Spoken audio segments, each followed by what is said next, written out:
Well, my name is Malcolm Taylor. I'm the Library Director of the English Folk Dance and Song Society, and we're sitting in Cecil Sharp House. And I'd just like to welcome a group of people here who are going to reminisce about the folk revival in the 1950s. Why did the folk scene happen? What was the environment which created this thing to happen?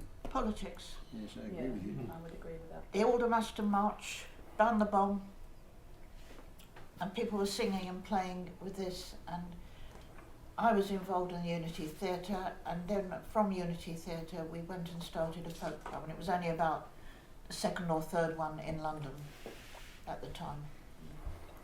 What year would that have been, Sheila? 55. Is that the John Hastie Club you're speaking? Yes, it was in 44 Gerrard Street. 44 Gerrard Street. Thank you. It went back quite a long time before that. It did, because when I first went there it was a jazz club, and our jazz band moved there. The Elysians took over from Trevor Williams, and we played skiffle. So we were playing skiffle, and including folk, we used to do shanties and all sorts of things.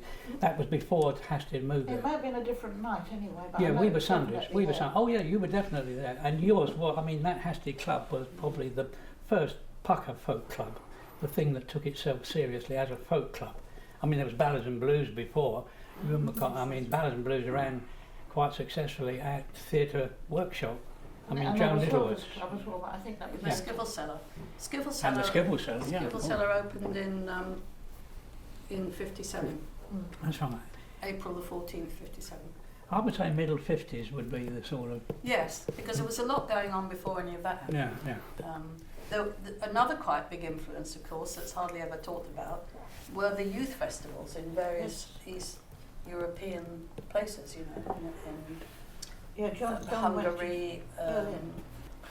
Let's face it, was the Communist Party thinly disguised as a peace movement, I think you could say. Well, the London Youth To be Choir... perfectly honest. The London Youth Choir was pretty central to this. Very much. Yeah. And the festival dancers. Yes, that's right. And we used to sing and dance out in the streets to collect money for the festivals.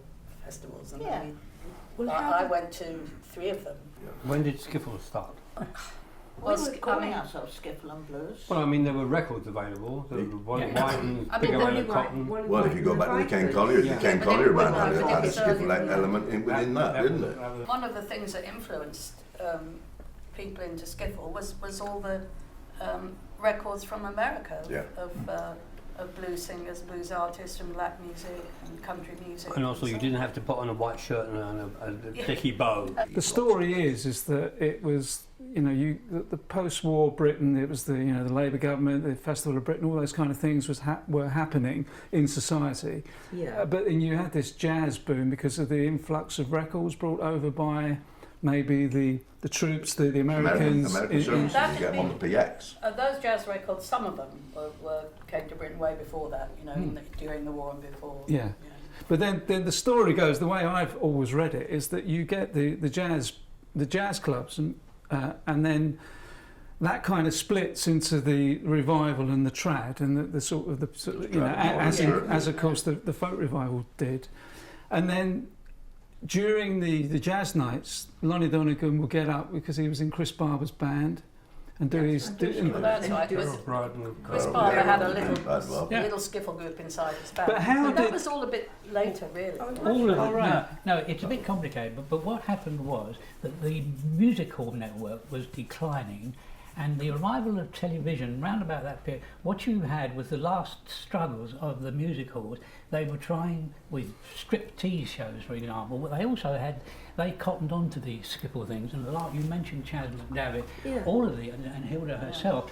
There was a short period when these groups were, they were pretty visual, they were ideal for television, but they were touring in the yes, that's right. provincial halls. But what happened really was in the mid-50s sometime, right. Barber and co started their little skiffle group, which Donegan was in, and they recorded the Rock Island line. Oh, yeah. That was a hit. Yeah. Somebody picked it out and made a single of it and made a hit of it. and skiffle suddenly arrived in the hip parade, Well, from having been a Pete- very sort of minority sport. Well, Cool thing, Pete wasn't it? Pete just said it, you know, Yeah. the simplicity of just a tea Yeah, chest with a that's piece of right. string and Yes. that became Three a chords. And Yes. again, I said about Swindon. In Yes. Swindon, Yeah. there must But have then- been half a dozen or more skiffle groups Yeah, playing around the loads pubs of there, you It know. was a Yeah, crowd. the Beatles started a skiffle group, but And guitars, of course, were a lot cheaper to get hold of Well, if you than could find them, trumpets. though. Oh yeah, But- Well, hard to get. But the minute the Donegan thing went into hit parade, that was when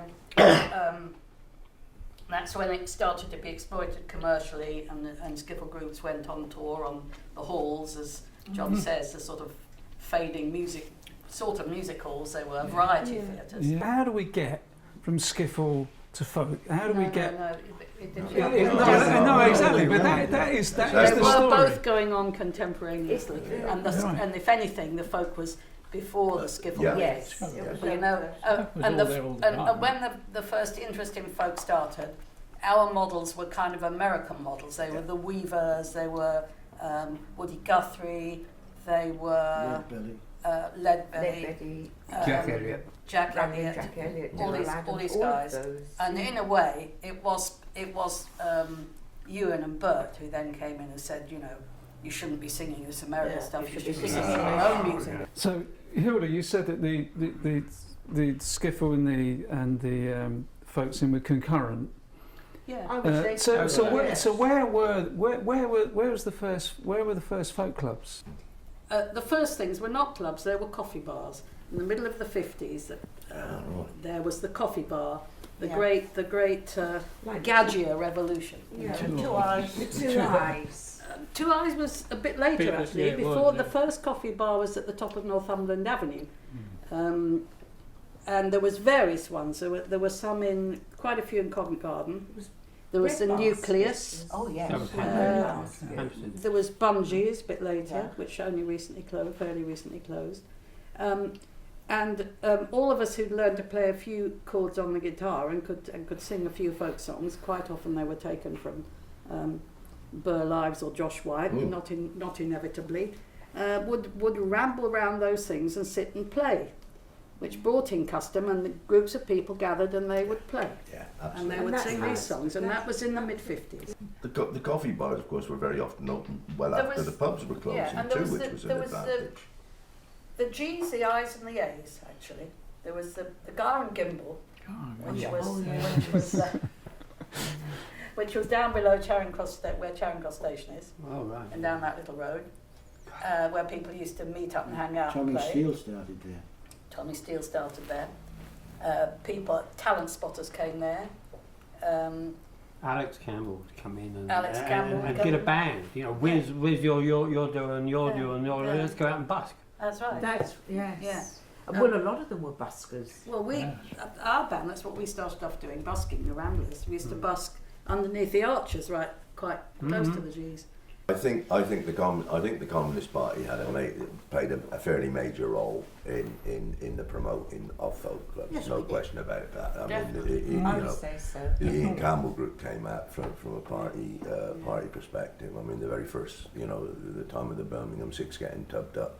I mean, Ian Campbell had a song out within weeks protesting their innocence, and that kind of developed. And I think that's what brought a broader aspect. But then the traditional music that came as a kind of a linked in with that. And there was that feeling that, well, we have got something that's good within ourselves, as opposed to just aping that which was American. Yeah. And it was then at that time that a lot of the American stuff was then found to have actually had roots, possibly in Ireland, possibly in Scotland. It actually started from here, went there, and came back again. Because you read about the coffee houses in New York, in Greenwich Village, and they were. Yes. There's a wonderful book I read. I can't remember the name of the writer now, but she talks about the coffee houses, and they've got Cecil Sharp's book of Appalachian folk songs, and they're singing from it, and they're all British ballads. So for those early or relatively early days, those gatherings in the mid-50s, when the folk scene would have evolved, when did it start to change in your view from those early sort of kind of roots? when we started booking guests, I think. I can remember booking the New Lost City Ramblers. Tom Paley. Tom Paley. Yes. It was in this country Eddie now. West. Saw him. And used to come Here over. every then Tuesday. I had Peggy So Cecil when she this is first the- came over. Where was this? When was this? When was this? It must have been No, late 50s. Peggy Seeger, and it was her first gig as she came over. She was about 17 or something. Well, I think what happened When was you that the booked them, venues where where did you book clubs, them for? you know, clubs happened, it did sort of mushroom in the London, Skiffle you know, and- from those. But they were Gerrard pubs. Street. A No, lot it of wasn't. them- It was a coffee bar. Yours was a coffee bar, Yes. but then pubs used to allow you to use an upstairs room, For free. which is for free.